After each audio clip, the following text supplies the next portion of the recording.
안녕하세요. 오늘도 사연 살롱을 찾아주셔서 감사합니다. 저는 서울에 사는 60대 여자입니다. 최근에 하도 기가 막히고 황당한 일을 겪어 어디다 하소연이라도 하고 싶은데 제 나이 또래 분들은 아실 거예요. 이 나이 먹고 식구들 욕하면 그건 제 얼굴에 침 뱉기라는 걸요. 그래서 주변에는 제 흉이 될까 속 시원히 말도 못하고 끙끙 앓다가 친구의 추천으로 우연히 이 채널을 알게 되었어요. 여기 올라온 온갖 가지 사연들을 보다가 덕분에 시간 가는 줄도 모르고 잠깐이나마 분노도 잊었어요. 그러다가 저도 여기에나마 시원하게 제가 겪은 일들을 말하고 싶다는 생각이 들어서 이렇게 사연까지 적게 되었습니다. 참 많은 사연들을 봤는데 이 채널에는 보통 시댁에 당한 며느리 이야기가 많더라고요. 저도 나이가 있다 보니 저희 때 시댁살이한 이야기라면 정말 눈이 뒤집힐 만한 일들이 많이 있지만 시어머니가 돌아가신 지 한참 지나 그쪽 분노는 다 사그라들었네요. 제가 사연을 적게 된 이유는 다름이 아니라 사람을 잘못 봤다는 죄로 얌체 같은 사위에게 하마터면 코를 베일 뻔했기 때문이에요. 남의 자식 얘기를 하기 전에 먼저 제 자식들에 대해 말씀을 드릴게요. 저에게는 딸 하나, 아들 하나가 있는데요. 딸은 어릴 때부터 천성이 천방지축인데다 아둔한 구석이 있어 걱정이 많았던 반면 아들은 그런 누나를 보고 자라서인지 동생임에도 성숙하고 철이 일찍 든 편이었어요. 그래서 진로도 방황한다는 핑계로 이 공부 시켜달라 저 공부 시켜달라 해외도 보내주고 별별 노력을 다 했음에도 뱅뱅 돌고 돌아 네일샵을 하고 있어요. 그것도 정말 마지막의 마지막이라고 약속을 겨우 받아내서 제 돈으로 차려준 샵이었죠. 더 이상은 나도 너 하고 싶다는 일 못 시켜주니까 이게 진짜 네 마지막 업이다 생각하고 해. 알겠어? 딸의 변덕을 맞춰주겠다고 쓴 돈만 너무 많아서 자연스럽게 둘째에게 투자하는 건 약간 심리적으로 부담이 되더라고요. 조금 미안한 일이었지만 둘째에게는 처음부터 딱 한 길만 정해서 한 우물을 파라고 교육을 시켰어요. 다행히 아들은 첫째랑은 달리 변덕과는 거리가 멀어서 처음부터 공부 쪽으로 전념을 했고 방황 한 번 없이 지금은 제약회사에 취직해 직장을 잘 다니고 있어요. 어떻게든 원하는 일 시켜서 자립할 수 있게 하려고 노력했던 딸과는 다르게 최소한의 경제적인 지원만 해주고 정작 신경 한번 제대로 못 써준 아들이 오히려 이렇게 잘 살고 있다는 게 참 신기하기도 하고 복잡 미묘한 감정이 들더라고요. 솔직히 말하자면 딸에게 네일샵을 차려주던 날은 얼른 딸을 경제적으로든 심리적으로든 안정적인 남자에게 시집 보내버리고 싶다는 생각이 들었어요. 부모이기 전에 저도 사람인지라 체력이 짱짱했던 40, 50대와는 달리 60대에 접어드니 딸의 존재가 은근히 부담이 됐거든요. 그래서 샵을 차려준 뒤로는 자기 이름으로 된 가게라도 하나 있을 때 얼른 시집 보내야겠다 싶어서 잠깐이지만 결혼정보회사에 등록도 시켜보고 주변에서 들어오는 선자리도 마다하지 않고 제안했어요. 그런데 역시나 변덕이 심한 딸은 한 사람을 오래 진득하게 만나는 법이 없이 이 사람은 이래서 싫다, 저 사람은 저래서 별로다 하며 사귀는 족족 반년을 못 채우고 헤어지더라고요. 세상에 그렇게 완벽하게 네 마음에 드는 사람이 어딨다고 그래. 직업 괜찮고 사람 괜찮으면 됐지.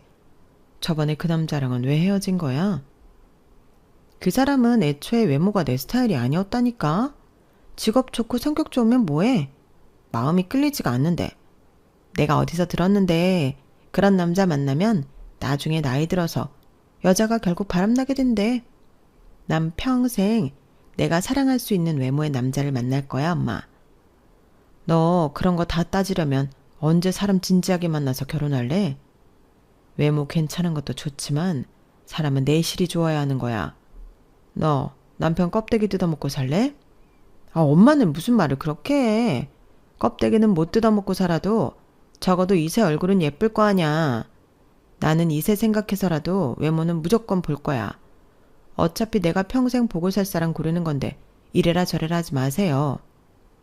무엇보다 딸이 가장 중요하게 보는 요소는 외모였어요. 정말 미칠 노릇이더라고요. 연예인이 아닌 다음이야 딸 마음에 완벽히 차는 남자가 일반인 중에 그렇게 많을 리가 없잖아요.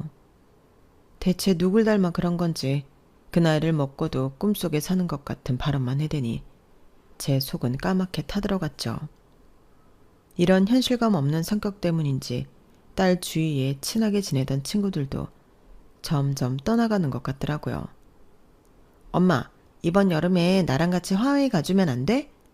지영이 그 기집애 또 하선이랑 하와이 갔다 왔더라. 부러워서 살 수가 있어야지. 넌 무슨 애가 매번 여행을 나하고만 가자고 하니? 가면 내 돈만 쓰려고 하면서. 됐어, 나는 안 가. 너는 네 친구들하고 가. 나도 너보다 내 친구들이랑 가는 게 더 재밌어. 와, 무슨 엄마가 이래. 다른 엄마들은 딸이 여행 가자고 하면 좋아한다던데. 다른 집 딸들은 맨날 이렇게 안 조르나 보지. 여행 가서 자기 돈 잘 쓰고. 너는 맨날 돈 없다고 엄마한테 기대려고 하는데 엄마가 너하고 가는 게 무슨 재미가 있겠어? 아, 진짜 딸이랑 여행 가는 건데 엄마가 좀 내줄 수도 있지. 너무하시네. 그리고 난 친구 별로 없는 거 알잖아요. 여행은 가고 싶은데 같이 갈 사람이 없다고요. 좀 같이 가줘요, 엄마. 아우, 난 싫대도. 정 그러면 얼른 결혼해서 네 남편이랑 여행 다녀. 마음에 드는 남자가 있어야 결혼을 하지. 엄마도 참 매정하다, 매정해. 저도 딸에게는 지칠 대로 지쳤는데 누가 누구 보고 너무하다는 건지. 주위에 사람이 다 떠나니 딸은 저만 붙잡고 놀려고 하는데 그것도 그것대로 스트레스였어요. 그러던 어느 날 오랜만에 동생과 통화를 하다가 이런 이야기들을 하소연을 하게 됐어요. 한참을 듣던 동생이 문득 이러는 거예요. 언니, 나 회사에 우리 부서 바로 옆 팀에 회사 들어온 신입이 진짜 훤칠하고 잘생겼는데 세진이한테 한번 소개받아 볼지 물어볼래? 그래? 사람은 괜찮고? 외모도 외모지만 난 사람이 중요해서.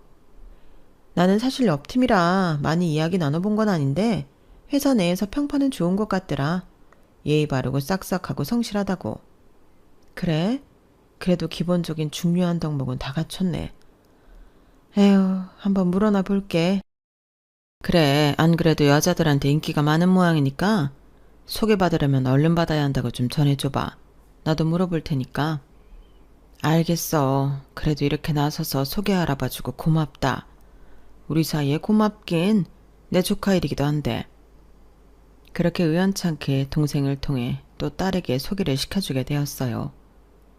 동생이 보내온 사진을 딸에게 보여주자 딸이 자기 스타일이라면서 아주 온갖 호들갑을 떨며 기뻐하더라고요. 사진 속 남자는 제가 봐도 단정하고 깔끔한 이목구비에 수려한 외모를 가지고 있었어요.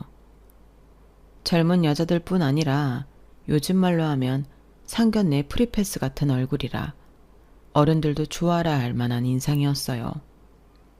아직 만나보지 않았는데도 내심 제 마음에도 들더군요.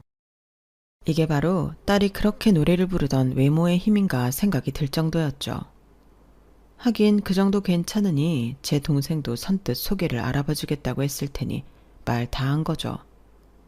딸은 남자를 처음 만난 날 거의 첫눈에 사랑에 빠진 소녀가 되어 돌아왔더라고요. 엄마, 나 이 사람 너무 마음에 들어. 어떡해?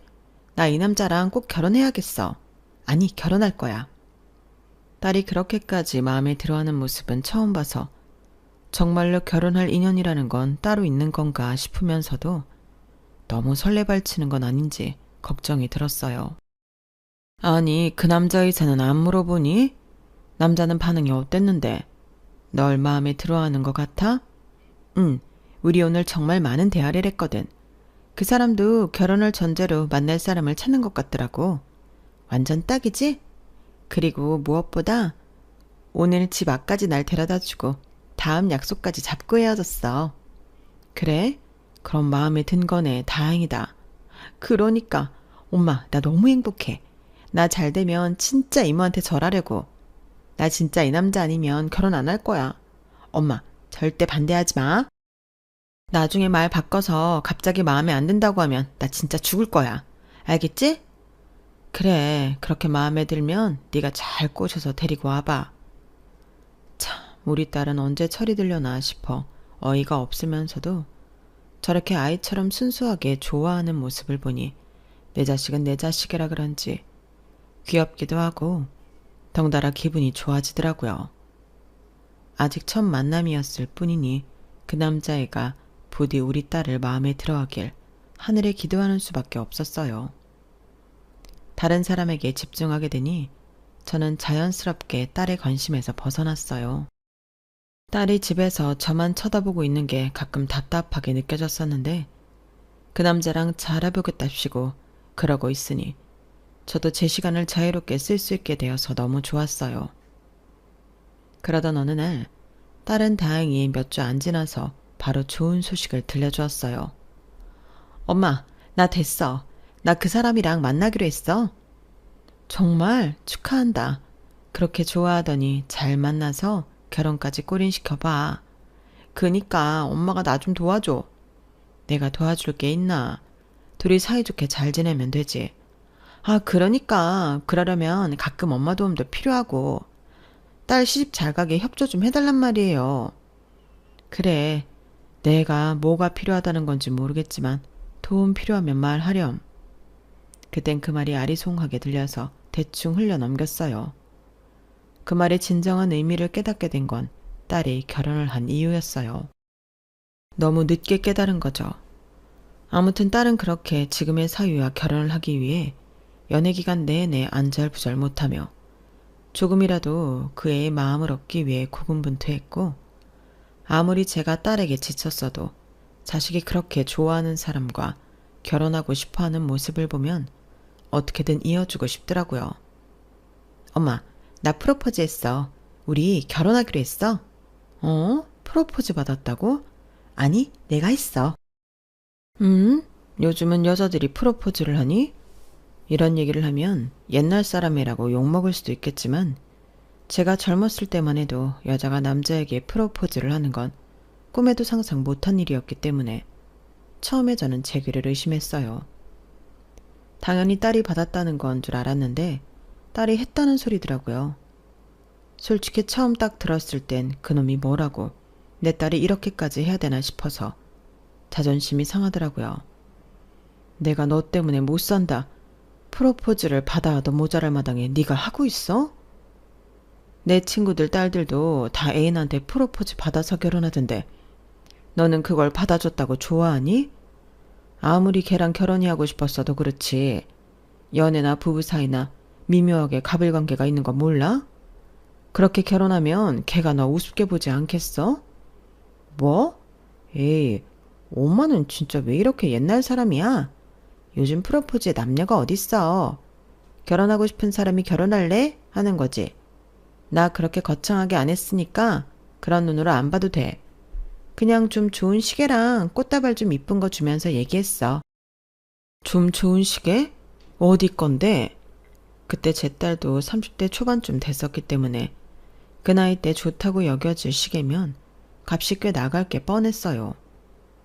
게다가 제 딸은 약간 허영심도 있는 성격이었기 때문에 스스로 좀 좋은 거라고 말할 정도면 보나마나 값나가는 브랜드 시계일 확률이 높았죠.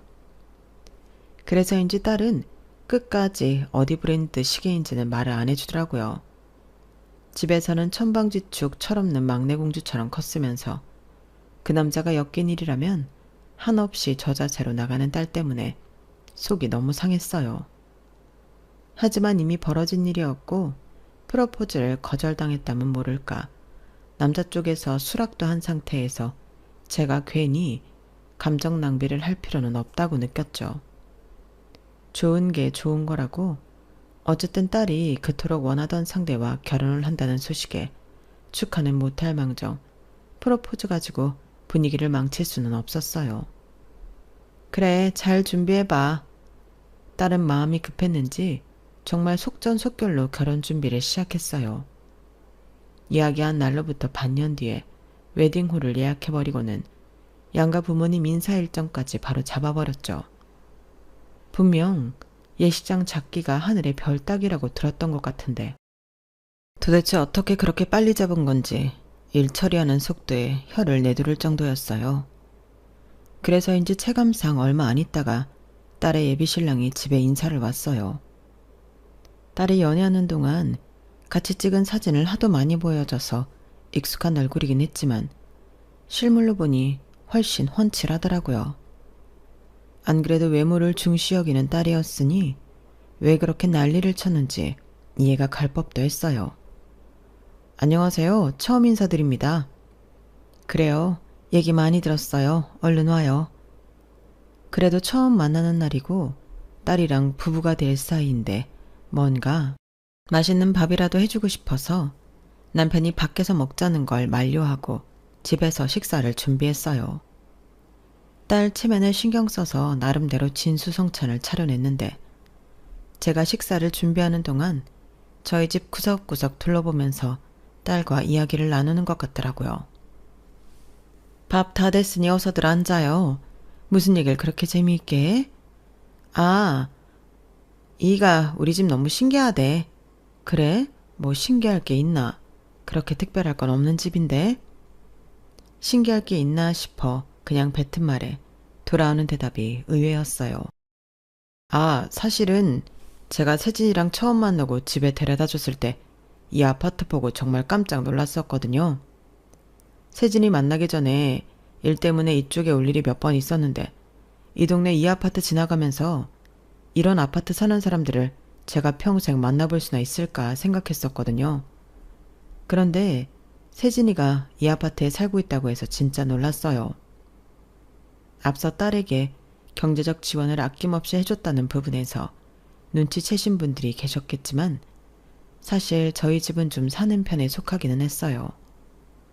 남편도 중산층 집안에 대기업 임원까지 지낸 사람이었고 저도 부모님께서 물려주신 땅과 집이 있어 부유하게 자란 편이었거든요. 저희 아파트가 강남에서도 꽤 비싼 프리미엄 아파트로 알려져 있어서 예비 사이가 놀랐다고 하는 게 이해는 됐지만 한편으로는 조금 당황스럽기도 했어요. 보통 저런 말을 앞에서 이렇게들 하나 싶은 생각이 들었거든요. 아무래도 재산과 직접적으로 연관된 발언이니 예민하고 불편한 주제일 수 있는데 너무 아무렇지 않게 얘기를 꺼내는 것 같았달까요? 그것도 조금 친밀해진 사이도 아닌 처음 보는 자리에서 저런 얘기를 할 수 있다는 게 좀 신기하면서도 탐탁치 않았어요. 남편도 같은 생각이었는지 얼굴에 불편한 기운이 드러나더군요.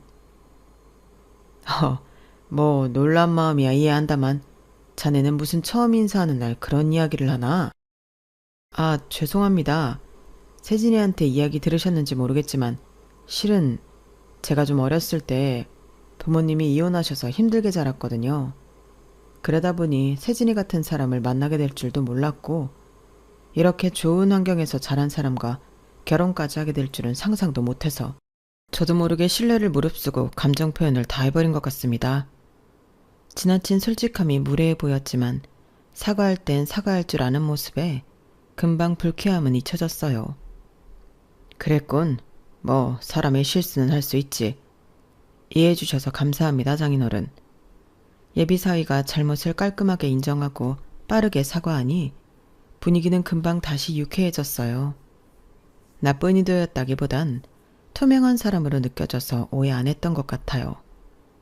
이야기를 하다 보니 유년 시절부터 어머니가 없이 자라서 혼자 힘으로 고군분투하며 여기까지 왔더라고요.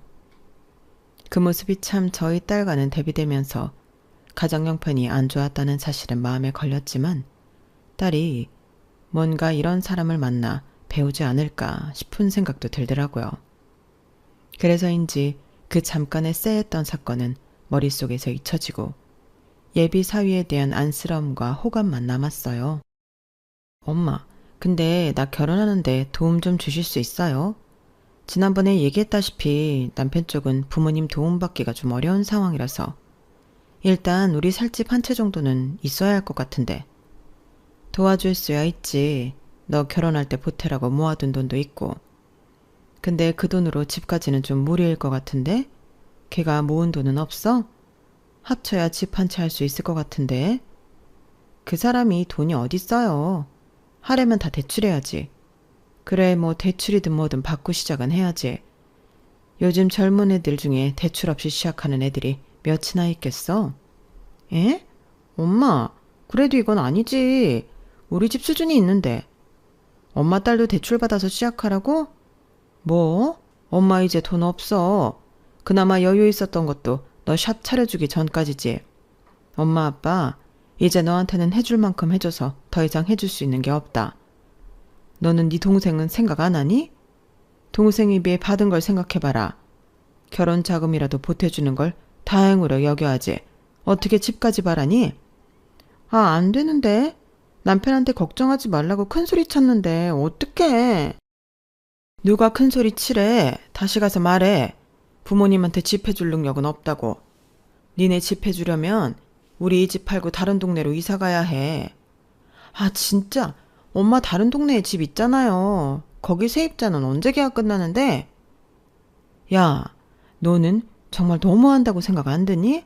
아빠도 은퇴했는데 그 집까지 니네 주면 우린 무슨 돈으로 살라고? 너 아무리 걔랑 결혼하고 싶어도 그렇지 이렇게까지 해서 결혼해야겠어? 네가 집 해오는 조건으로 결혼하기라도 한 거야? 그런 거면 당장 그만둬. 그런 인간이면 차라리 내가 너 독거노인을 만들고 말지. 알았어요. 그 사람은 그런 말 한 적 없어. 그냥 내가 높아심에 하는 소리야. 딸과 한바탕 입씨름을 하고 나니 마음이 영 찜찜하더라고요. 같이 있는 모습을 봐도 딸 혼자 좋아 죽는 모습에 눈에 보일 정도로 가불관계가 명확해 보였는데 이걸 이렇게 그냥 결혼시켜도 되나? 걱정이 들더라고요. 그래도 예비 사이도 딸을 좋아하니까 결혼을 하려는 거겠지 싶어서 애써 그런 생각은 안 하려고 노력을 했어요. 그리고 결혼에 보태줄 수 있는 선은 명확히 그어놨으니 혹시나 딸의 배경 같은 것에 관심이 있어 하는 결혼이라면 이쯤에서 포기하겠지 싶기도 했고요. 제가 하도 단호하게 나가니 딸도 그 이후로는 더 이상 집 얘기는 꺼내지 않았어요. 불편한 이야기가 오가지 않으니 결혼 준비는 순조로웠고 그렇게 딸은 무사히 결혼식을 올리게 됐죠. 걱정을 했던 것과는 달리 결혼 전에는 이런저런 에피소드로 내심 불편하게 느껴지던 사위가 결혼 후에는 특유의 싹싹함으로 집에도 자주 인사하러 들리고 안부 인사도 잘해서 저희 부부의 호감을 샀어요. 장인어른 장모님, 저희 왔어요. 아유, 니네도 바쁠 텐데 뭘 또 찾아왔어. 그래도 어떻게 지내시는지 한 번씩 찾아뵈어야죠. 아유, 그렇게 말하기엔 지난주에도 왔었잖아. 세진이가 장모님을 특히 애틋하게 생각해서요. 결혼 전엔 매일 붙어 있었는데 결혼하고 떨어져서 사니 장모님 얘기만 해요. 저 만나기 전엔 장모님이 유일한 친구였다고. 이렇게 모녀 사이가 좋은데 제가 떨어뜨려 놓을 수 있나요? 결혼했으면 새로 꾸린 가정에 충실해야지. 남편이랑 오붓하게 시간도 보내고. 아니에요, 장모님. 전 괜찮아요. 말씀드렸다시피 저는 어머니 없이 자라서 이런 가족적인 분위기가 너무 보기 좋은데요. 장모님 댁에 오면 저까지 이런 분위기 느낄 수 있고 온전한 가족이 생긴 것 같아서 기분이 너무 좋아요. 그렇게 이야기를 하는 사위 얼굴이 어딘지 모르게 쓸쓸해 보였어요. 사위가 신경이 쓰이기 시작한 건 그때쯤부터였던 것 같아요.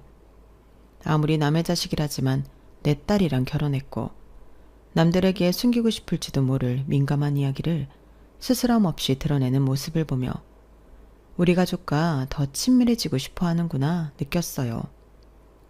솔직히 장인 장모 댁에 그렇게 자주 오고 싶어 하는 사위가 세상에 어디 있겠어요.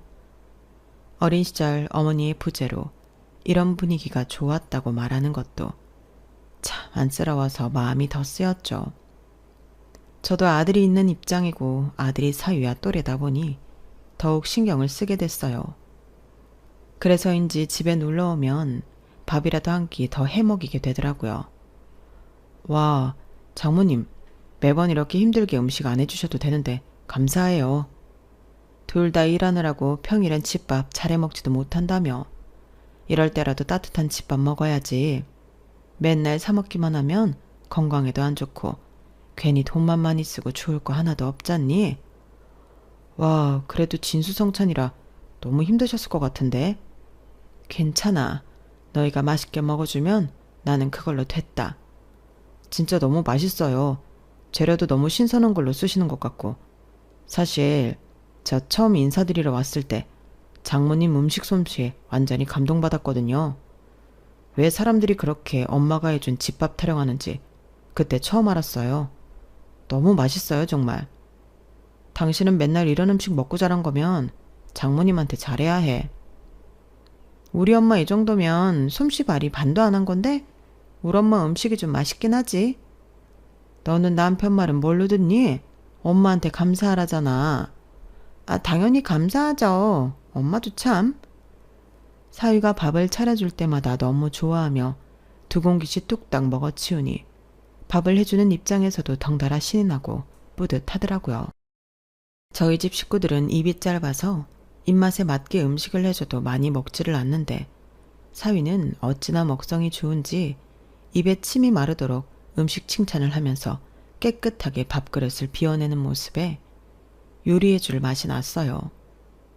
이 또한 어머니의 부재에서 온 결핍일지도 모른다는 생각에 아낌없이 밥을 해주게 되더라고요. 기분 탓인지는 몰라도 신혼 초에만 한 번씩 들릴 줄 알았던 두 사람의 방문이 특별한 일정이 없을 때는 거의 공식처럼 매주 주말마다 반복됐어요. 처음엔 결혼하고 남처럼 사는 집보단 낫다고 생각해서 좋게 생각했지만 너무 자주 오다 보니 저도 사람인지라 좀 지치더라고요. 남편도 저도 이제는 일을 안 하는 터라 평일 주말이 따로 있는 느낌은 아니었지만 그래도 아무도 안 만나고 쉬고 싶은 날도 있는 법이잖아요. 그게 자식일지라도요. 하지만 온다는 걸 못 오게 막기도 애매해서 일단 그냥 뒀어요. 언제까지 오나 보자 싶은 마음도 있었던 것 같아요. 그런데 정말 지치지도 않고 오더라고요. 이상하게 저도 세뇌당하듯이 사위가 오면 집밥을 해주게 돼서 괜히 더 피곤함을 느끼는 것 같았어요. 당신도 이제 그만해. 그거 병이야. 매번 애들 올 때마다 밥 해 먹일 거야? 쟤네가 애들도 아니고 저렇게 자주 올 거면 지들이 밥을 한번 사든가 해도 모자랄 마당에 매주 주말마다 식당으로 주오는 거 얼마나 꼴보기 싫은 줄 알아? 아, 당신은 또 무슨 말을 그렇게까지 해. 애들이 설마 밥 먹으러 우리 집 오는 거겠어? 그래도 다른 집 사이들은 와서 불편하고 어색한 기운만 팍팍 뿌리고 간다던데 우리 사이는 싹싹하잖아. 그럼 맨날 올 때마다 좋은 재료로 밥 해 먹이는데 안 싹싹할 놈이 어딨어? 그게 인간이야? 당신도 참. 남편에겐 그렇게 말했지만 일리가 있다고는 생각을 했어요. 그러다 5월이 찾아왔죠. 어버이날이 있는 주에도 어김없이 찾아오기로 해서 별다른 준비 없이 애들을 기다렸어요. 그런데 집에 도착하자마자 딸이 하는 말이 가관이더군요. 엄마, 오늘 점심은 뭐예요? 오늘 외식 안 하니? 오늘도 집에서 먹어? 오늘 외식해요? 집에서 먹는 줄 알았는데? 아니, 오늘도 내가 밥을 해야 돼? 왜 또 그래? 우리 남편이 엄마가 해준 밥 얼마나 좋아하는데. 그래요, 장모님. 나가서 사 먹으면 괜히 돈만 들고 장모님 음식보다 맛도 없던데. 그냥 집에서 해주시면 안 돼요? 너무 어이가 없어서 벙쪄 있는데 보다 못한 남편이 호통을 치더라고요.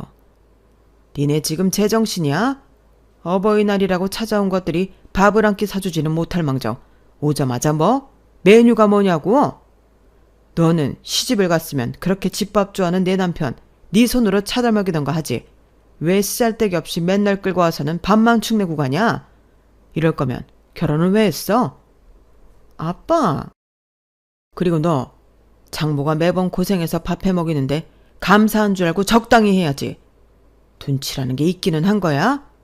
매주 주말마다 하는 것도 없이 놀러와서 밥만 두 끼 꼬박 얻어먹고 집에 가버리고 여기가 니네 주말 식당이야? 장인어른 그런 게 아니라요. 아니면 이제 오지 마. 니네 이제 출입 금지야. 남편이 단호하게 선을 그으니 사위도 깨갱하더라고요. 남편은 두 사람을 내쫓듯 보내버렸어요. 아휴, 저것들 꼴을 안 봐야 속이 시원하지. 그 뒤로는 정말 발걸음을 끊나 싶었는데 언제부턴가 딸 혼자 야금야금 집에 찾아오더라고요. 넌 또 왜 왔어? 내가 출입 금지라고 한 거 잊었어? 아, 아빠 왜 그래요 진짜. 딸한테까지 이러기야? 내가 눈치껏 남편은 안 데리고 왔잖아. 너라고 뭐 다를 거 있어? 둘 다 꼴도 보기 싫다니까. 아, 제발요. 남편 요즘 일이 바빠서 출근한단 말이야. 나 외로울까봐 남편이 친정 가 있으래. 집에 혼자 있으면 뭐 하라고. 나 친구 없는 거 아빠도 알잖아. 에휴, 정말 지긋지긋한 것들. 딸이 외로워서 왔다고 하니 남편도 별 수 없다고 느꼈는지 그 뒤로는 별말을 안 하더라고요. 엄마, 이 반찬 너무 맛있다. 남편이 엄마 음식 너무 그리워하던데 이거 좀 싸주면 안 돼? 뭐? 너 아빠한테 그렇게 혼나고 너 아직도 그 소리야? 아, 왜? 아빠가 너무 매정한 거 아니야. 우리 남편 엄마도 없이 자랐는데 좀 그럴 수도 있지. 남편도 반성 많이 하고 있단 말이야. 걔도 걔지만 너도 문제야. 너 아직도 남편 말이라면 꼼짝 못하고 사니? 그런 관계가 마냥 좋은 건 줄 알아? 아이, 우리 사이가 좋아. 왜 이래? 걱정 마시고 반찬이나 좀 싸달라니까요. 털이라곤 도저히 들 기미가 보이지 않는 딸에게 저는 매번 져줄 수밖에 없었어요. 바보 같다고 느끼실 수도 있겠지만 부모 마음이 참 어쩔 수가 없더라고요. 다 커서 시집을 보내놔도 남편이랑 밥은 잘해 먹고 사는지 매번 귀찮다고 사먹는 것 아닌지 걱정되는 게 엄마 마음이더라고요. 그래서 딸이 집에 돌아갈 때면 남편 몰래 반찬을 나눠주곤 했어요. 그렇게 양손 가득 들려보내면 항상 잘 먹는 사진을 보내주는데 이 나이에 보람 느낄 일이 잘 없다 보니 그런 게 또 삶의 보람이 되더라고요. 그렇게 소소한 보람을 느끼는 것도 저에겐 행복이고 기쁨이었어요. 하지만 그 행복도 오래 지속되지 못했어요. 엄마, 나 네일샵 그만둘까 봐. 뭐? 갑자기 그게 무슨 소리야? 내가 그건 너한테 평생 해주는 마지막 투자라고 했지. 그러니까 나도 그만두기 싫은데.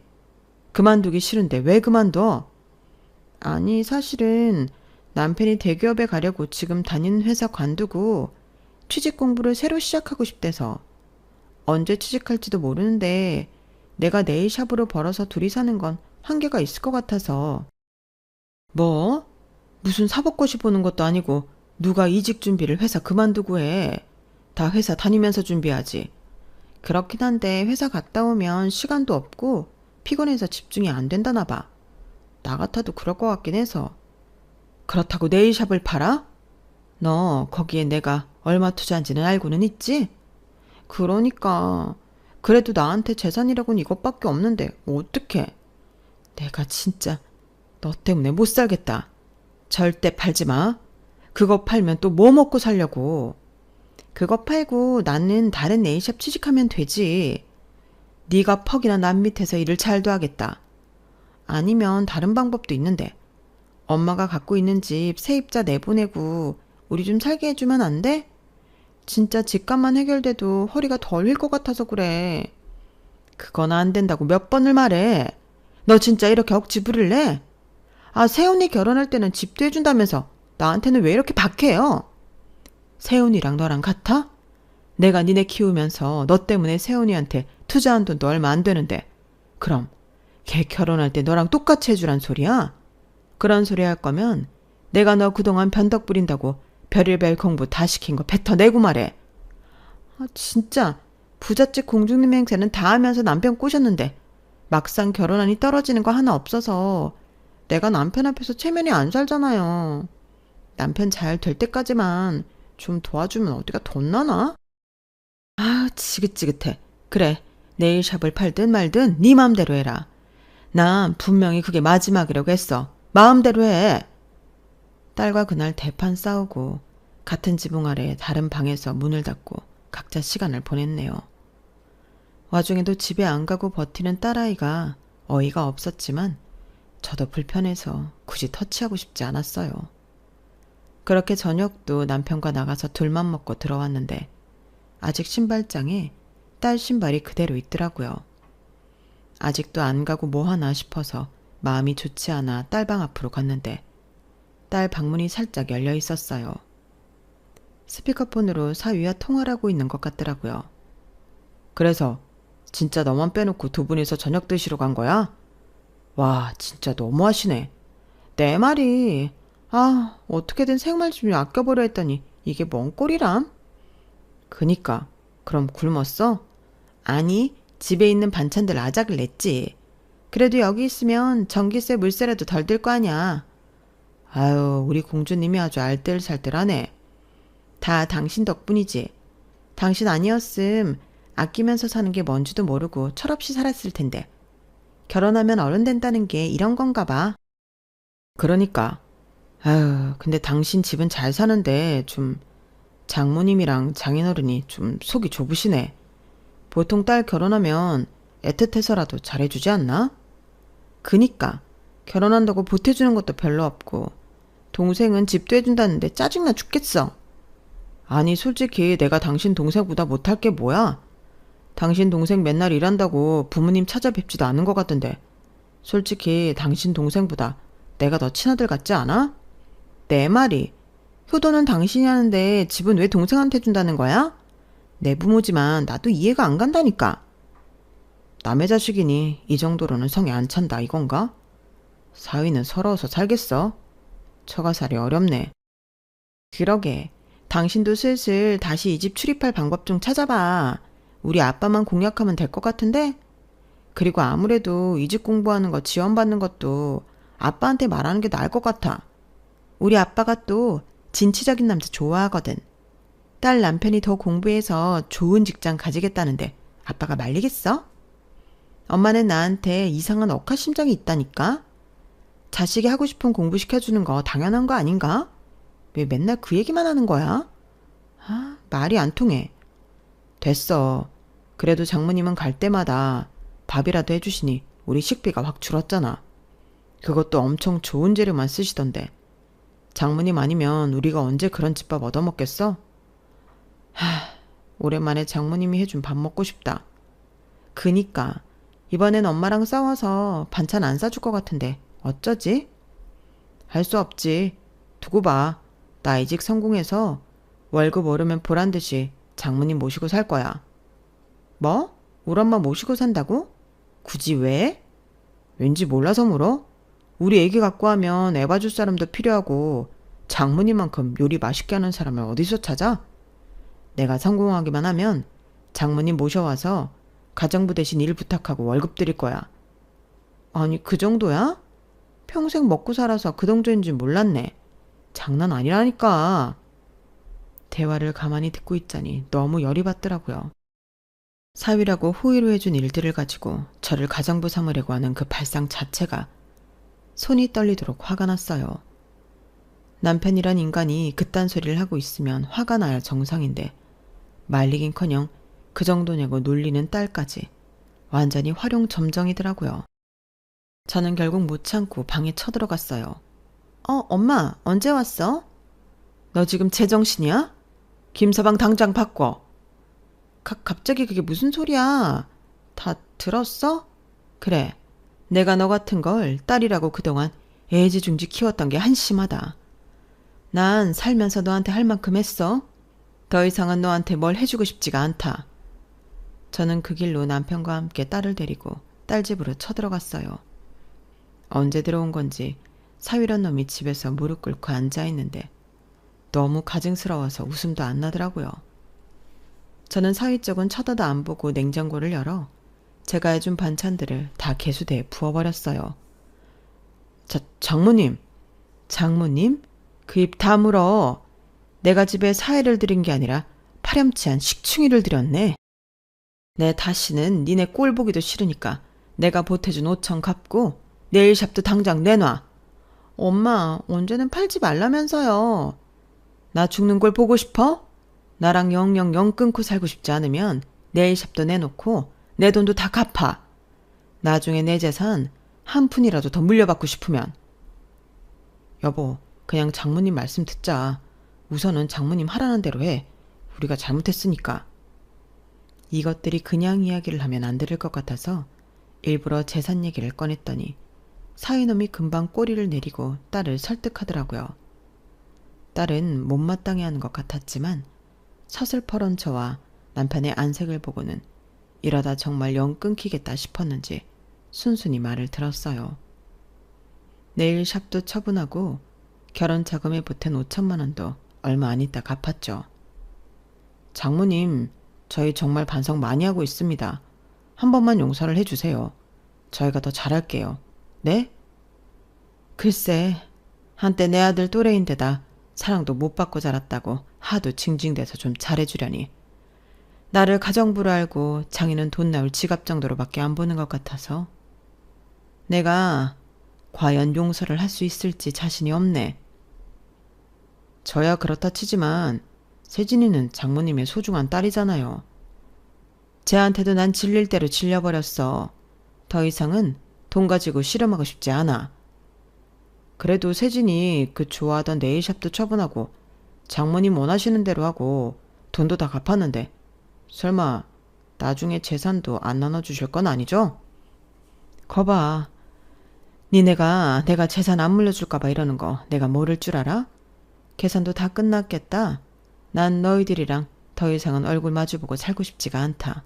다시 연락하지 마. 정말 있는 대로 정이 다 떨어져서 그 통화를 끝으로 전화번호를 차단해버렸어요. 그랬더니 집 앞까지 찾아와서 애원을 하길래 살던 집을 파자버리고 이사를 가버렸어요. 지금은 딸에게 받아낸 5천만 원은 아들에게 주고 딸 소식은 아들 통해서만 듣고 있네요. 아들도 이제 그만 누나랑 매형 용서해주는 게 어떻겠냐고 설득하는데 전 정말 그러고 싶지가 않네요. 그동안 부모된 마음으로 늘 애틋하고 애달프게 생각해왔던 마음들이 다 짓밟혔다고 생각하니 피를 나눈 자식 새끼라도 보고 싶지가 않아요. 언젠가 지들이 애를 낳는다면 이 감정을 꼭 느껴봤으면 좋겠네요. 아무리 자식이라도 참. 털어놓고 나니 많이 시원하네요. 들어주셔서 고맙습니다. 가족들과 건강하게 행복하게 꽃길 걸으세요. 여러분, 사연 댓글에 응원과 현명한 조언 부탁드려요. 좋아요와 구독은 저에게 큰 힘이 됩니다. 오늘도 좋은 일 가득하세요.